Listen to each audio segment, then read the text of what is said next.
Hi, my name is Gerhard Schwantner and welcome to Selling Power TV. Today we have the pleasure of meeting with Russ Brown. He is associate editor of a wonderful magazine called Biz Today, but also you're the co-anchor. Yes. So what I noticed when I watched your broadcasts is your intensity for listening to people. Tell me about that. How do you do that? Yeah, being an active listener, especially from a sales standpoint, is something that I learned a long time ago when I was trying to enter into the sales force. It was something I kind of played around with for a little while in college, trying to make ends meet while pursuing my broadcast journalism goals. And somebody actually told me that your listening is about 90% of what's going to make you successful.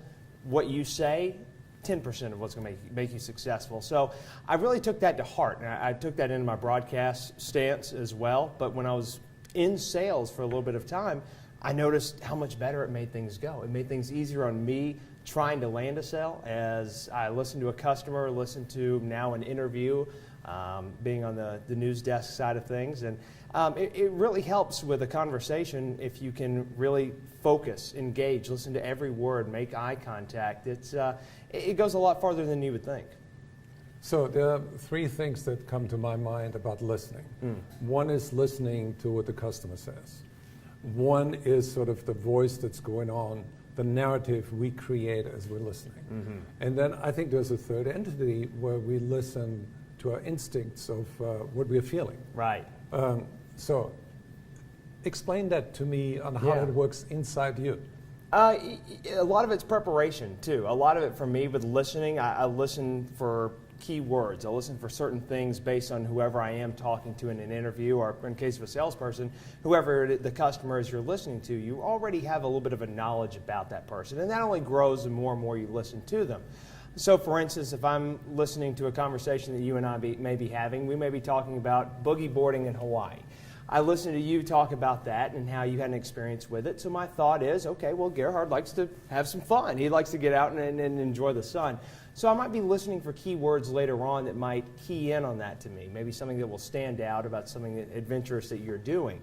So preparation as a conversation goes on, preparing and to listen for key words is something that I listen to a lot. But I think you're right. The instinct, that's a big part of it as well. You have to be able to adapt to a customer. If you adjust too much and you're thinking too much that they're going to say one thing or another, they say something you might not totally expect, might throw off the entire conversation altogether. So being an active listener, you got to find that balance of being able to adjust on the fly and then also having preparation done. Right. So what I noticed with you is you take a raw nugget in the conversation. And through your question, you actually turn it into gold. I see what you're saying. How do you do it? So like a nugget, like it might be a statistic or something you might mention.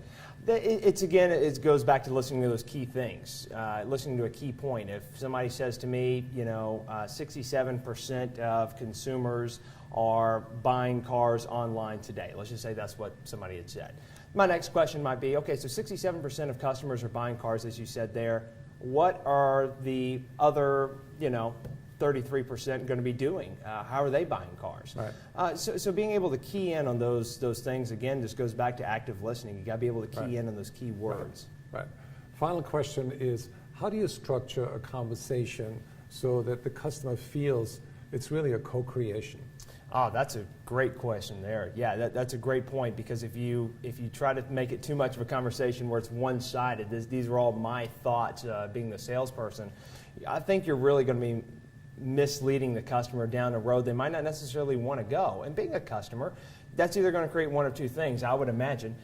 Either one, they're going to follow your lead into a conversation, and they're going to end up buying something they might not necessarily want to buy, and it's going to hurt your CSI. It might not even end up in a sale. Or the other thing is they're going to be aggressive about it, and they're going to say, this isn't what I want to do, and that's going to hurt the sale as well.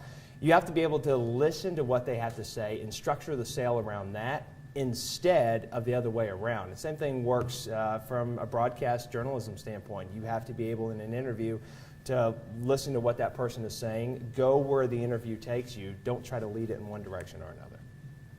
Thank you so much, Russ. Gerhard, my pleasure. Anybody who wants to listen better, listen to this gentleman on CBT News. Well, Gerhard, likewise. Thank you so much.